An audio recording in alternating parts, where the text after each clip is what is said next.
Hello welcome to Bharat शक्ति। I am ध्रुव।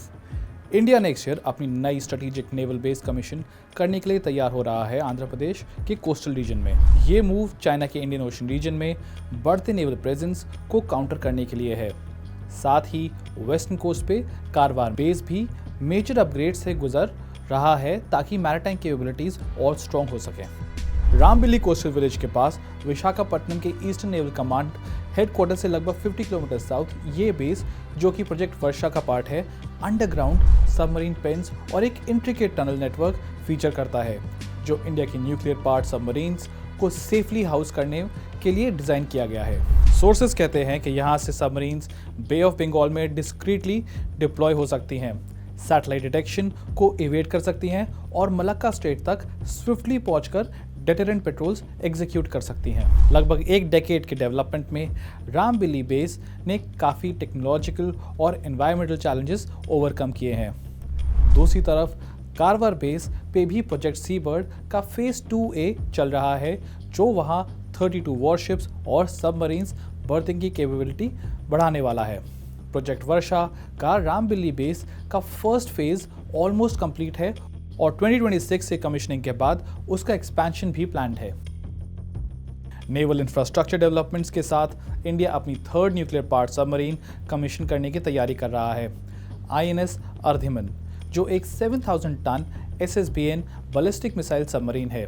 ये INS Arihant और INS अरिघात के साथ मिलकर इंडिया की सी बेस्ड न्यूक्लियर डेटरेंस कैपेबिलिटी और स्ट्रेंथन करेगा। INS अरिधमान का मिसाइल कैपेबिलिटी एनहांस्ड है, जो ज़्यादा K4 बैलिस्टिक मिसाइल्स कैरी करेगा, जिनकी स्ट्राइक रेंज 3500 किलोमीटर तक होगी। एक चौथी सबमरीन भी कंस्ट्रक्शन में है, ATV यानी एडवांस टेक्नोलॉजी वेसल प्रोजेक्ट के अंडर, जिसमें प्लान्स हैं कि 13,500 टन SSBN डेवलपमेंट करने का, जो 190 megawatt pressurised light water reactors के यूज़ करेंगे, जो करंटली 83 मेगावाट मॉडल्स को रिप्लेस करेंगे। डिफेंस मिनिस्टर राजनाथ सिंह ने प्रोजेक्ट सी बर्ड के under newly completed operational, repair और लॉजिस्टिकल इंफ्रास्ट्रक्चर का भी इनॉग्रेशन किया, जो इंडियन नेवी के फ्लैगशिप बेस एक्सपेंशन प्लान का एक बड़ा हिस्सा है कारवार में। इस प्रोजेक्ट के एडिशंस में एक एक्सटेंसिव मरीन इंफ्रास्ट्रक्चर आता है, जो शिप्स, सबमरीन्स और वेरियस हार्बर क्राफ्ट्स के बर्थिंग के लिए डिज़ाइन किया गया है।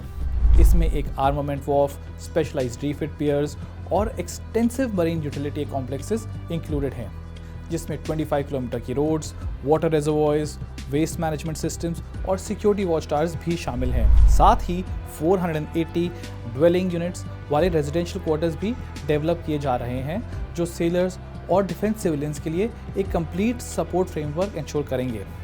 ऐसे स्ट्रेटेजिक डेवलपमेंट्स देखकर एक चीज़ क्लियर है, इंडिया अपने मैरिटाइम डोमिनेंस को नेक्स्ट लेवल पे ले जाने के लिए अपनी सीरियसनेस को डेमोन्स्ट्रेट कर रहा है। For more videos on defense and strategic affairs, do like, share and subscribe.